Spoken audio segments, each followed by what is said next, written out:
Let's try to solve this equation next. It is, you're given that, just a minute, this line is not used. This line is not a part of the question. You're given that if tan inverse x minus 1 upon x minus 2 plus tan inverse x plus 1 upon x plus 2 is equal to pi by 4, then find the value of x. Okay, let's do it. Tan inverse of this plus tan inverse of this. How do we solve this one? Right? Without worrying about cases, you solve the question directly. Now, one of the ideas that you may have is to use tan inverse of x plus tan inverse of y. You have studied the formula of tan inverse x plus tan inverse y. You may want to use that formula directly over here. But you see, this is a complicated expression, another complicated expression. If you try to add them, you will get another complicated expression. Why not do a simpler approach? Why not follow a simpler approach and bring one tan inverse on the other side?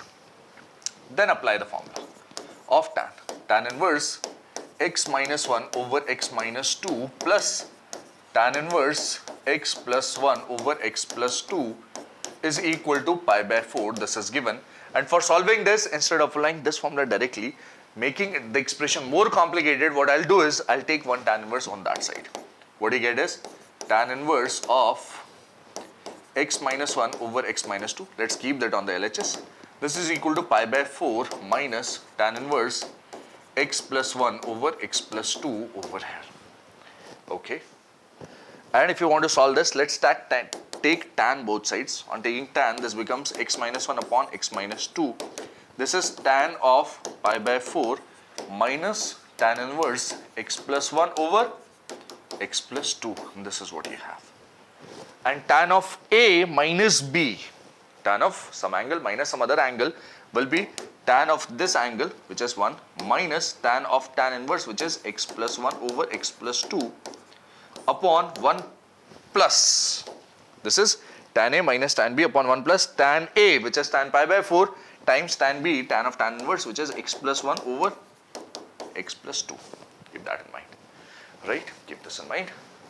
Once you're through with this, what happens is, in the LHS you have x minus 1 and you have x minus 2, which is equal to, let's take the LCM over here, x plus 2 minus x plus 1 in the numerator, x plus 2 plus x plus 1 in the denominator. This is what you get. What happens to the x plus 2's of the denominators? They get cancelled. This simplifies to x plus 2, x get cancelled. This is 1. This is 2x plus 3. Okay, and this is x minus 1. This is x minus 2.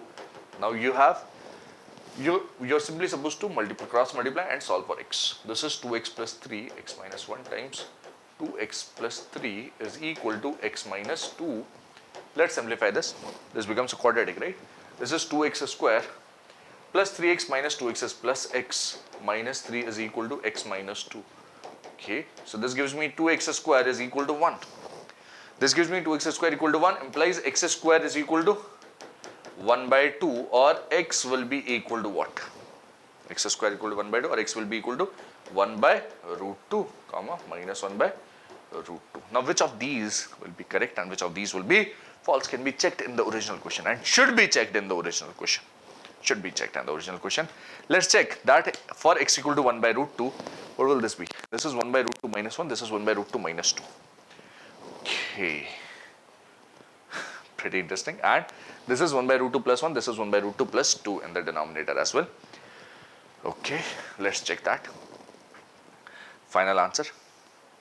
So, this becomes 1 by root 2 minus 1, which will be actually equal to 1 minus 1 by root 2, 2 minus 1 by root 2, that's what you can write it is, by multiplying divide with minus.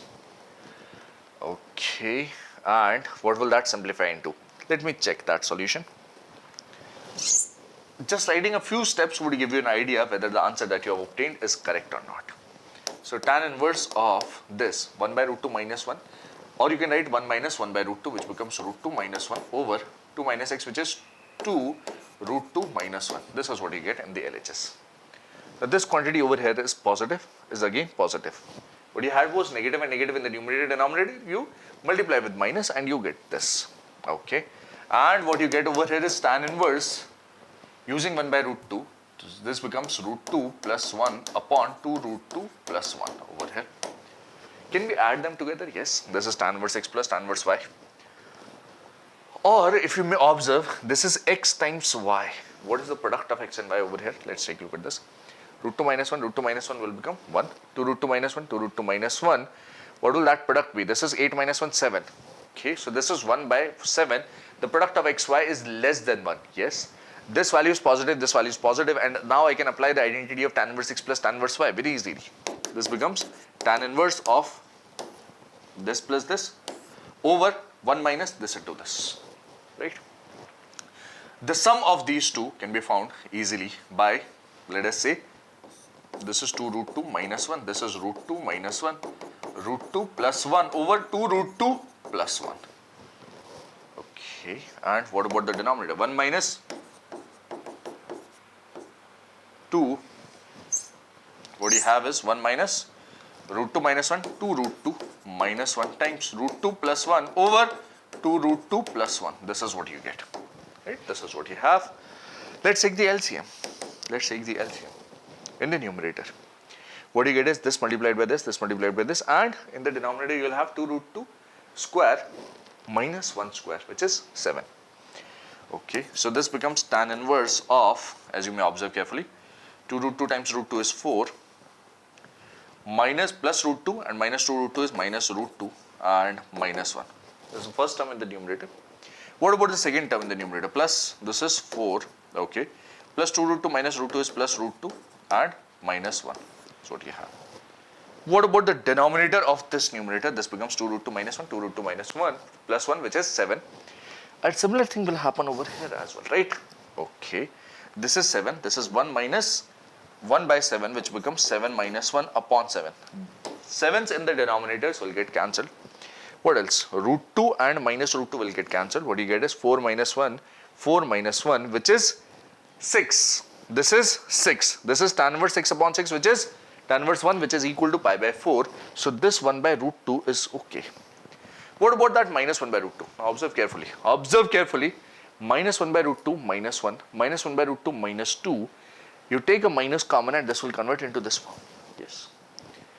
1 minus 1 by root 2 plus 1. This is 1 minus 1 by root 2. 2 minus 1 by root 2 will actually convert in this form. Okay. So both of those answers will be correct. Yes. Both the answers obtained here will be correct for this question, as you can see clearly. Right? Both answers are correct, as you can see clearly. Is that all? Yes, that's all for this question. We have to check the answers. That's very important, right? Even though we are solving from principal values, we have to check the answer obtained at the end, and only then we can be sure of the final answer. This is true in general for inverse trigonometric functions equations, right? Based on this. And it is also true for JEE. Let us say students preparing for the JEE examination, right? That's all for this question.